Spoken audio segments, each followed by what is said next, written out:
Here we go. All right. Cool. All righty. Hey guys, how's it going? Welcome to Abdul Online, a little experiment we're trying here at 93 WIBC in conjunction with yours truly over at indiepolitics.org. What's the whole point of this? Yeah, it'll provide you a little bit of insight, a little bit of commentary on what you may or may not have been seeing in and around Indiana government and politics. And there's actually quite a bit, believe it or not. I know because I've been seeing this whole list of stuff here. Oops, move it that way. Yeah, you can't read my handwriting, but there's a whole bunch of stuff that I got to walk you guys through.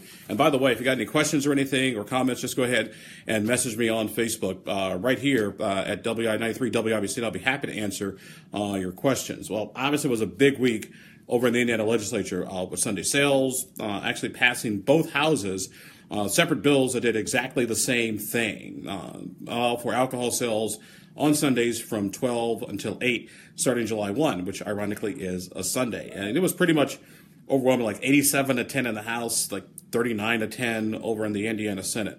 So quite a few lawmakers won it, and even though both chambers passed the exact same thing, they still got to go through the other chamber. If you guys remember your old Schoolhouse Rock and how a bill becomes a law.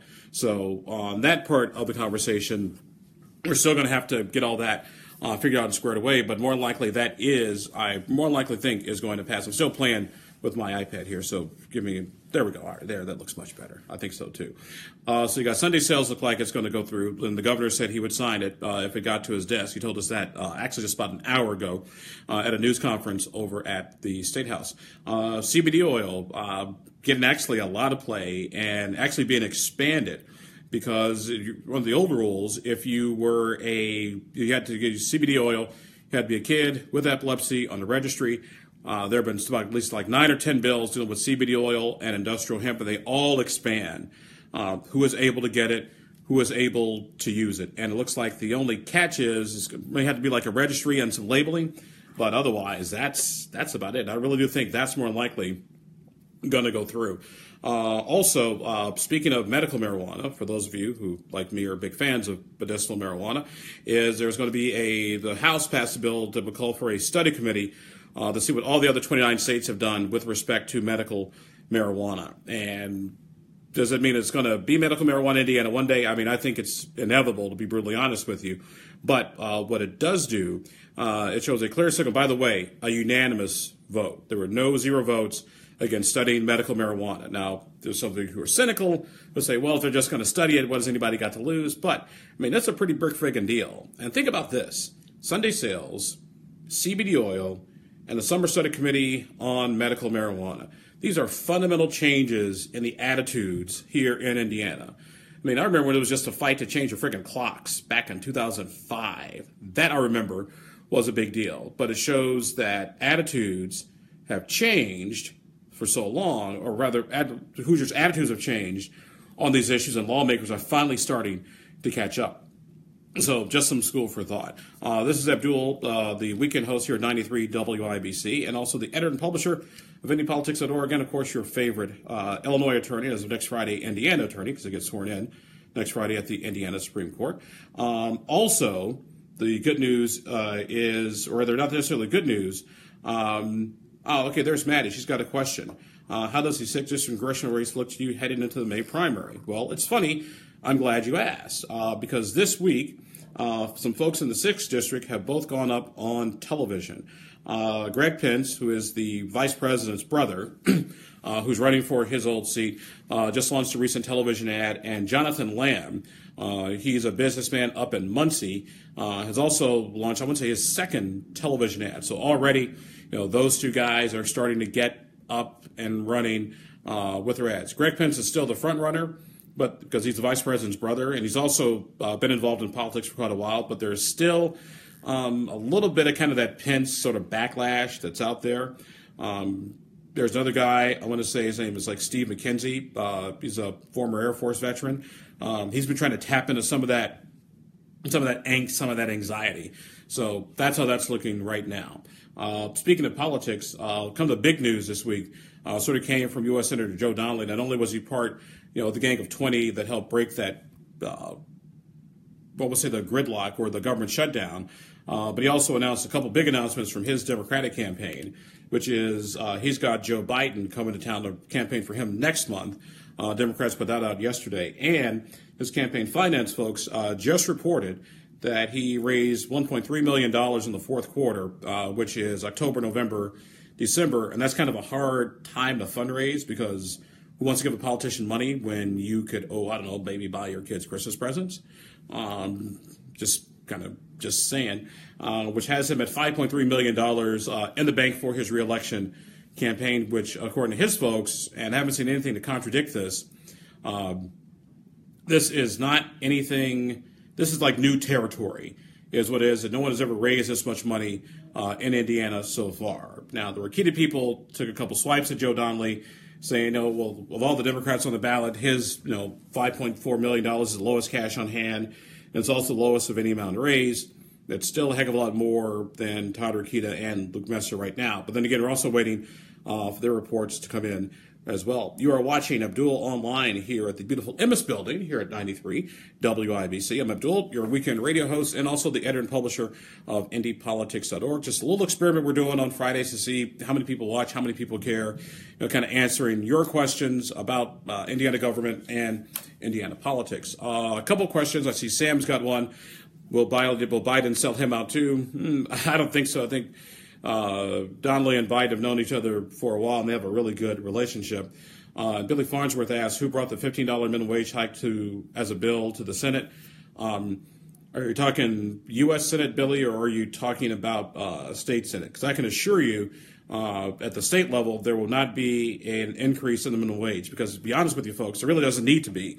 We have this may be news to some of you, but we actually have a worker shortage here in Indiana. There are like 96,000 jobs, skilled jobs, that are going unfilled right now. Okay, I see Billy State. Yeah.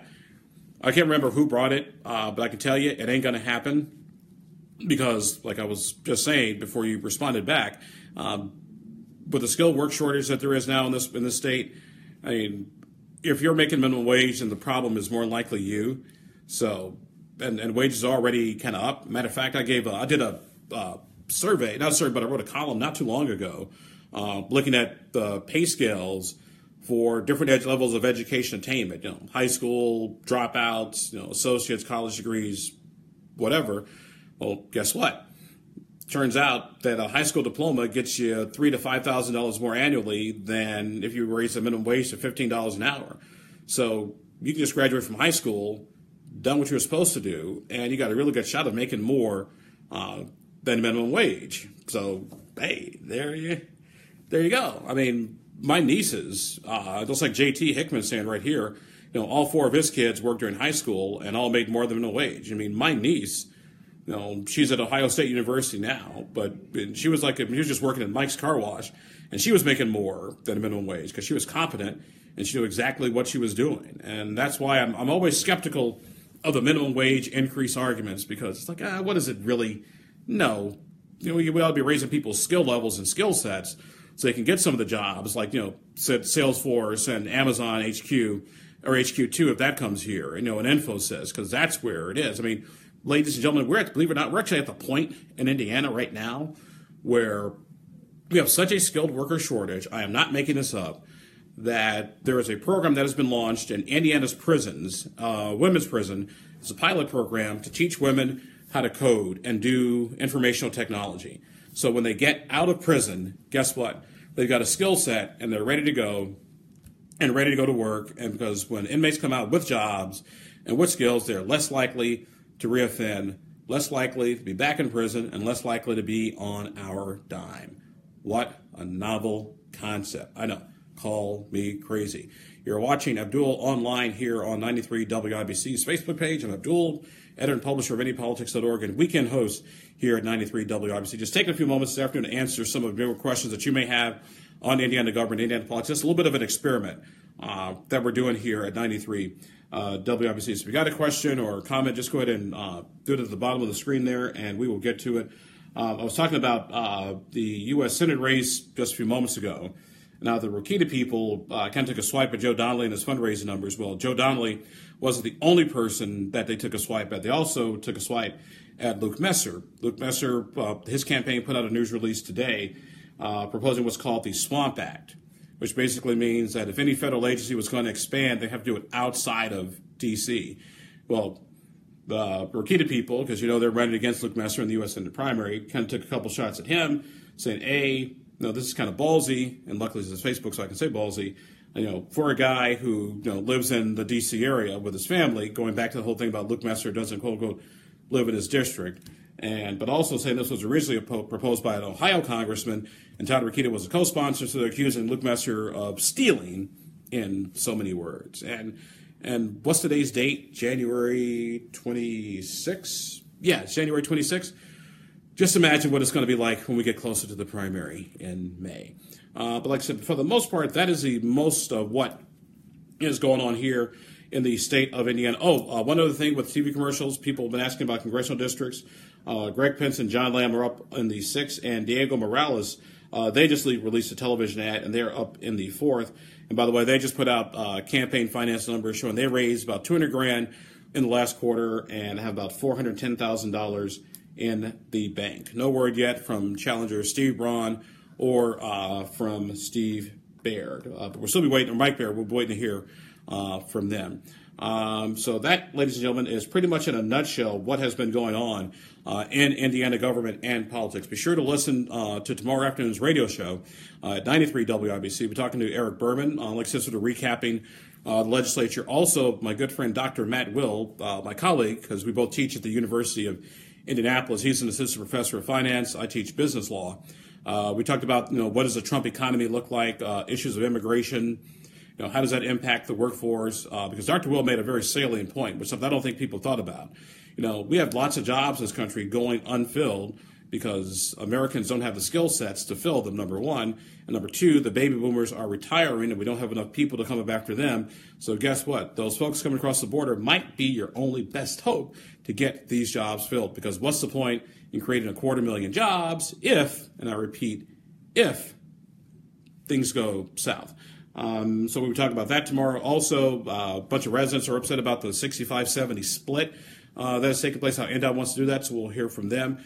Also, if you're into Westerns, like my dad is, there's a new exhibit at the Idle George Museum called Real Western, the Real West, REEL. It is about Western movies and how they impacted and played in the culture. So we got a lot of stuff coming up on tomorrow's show. Got one more question right here.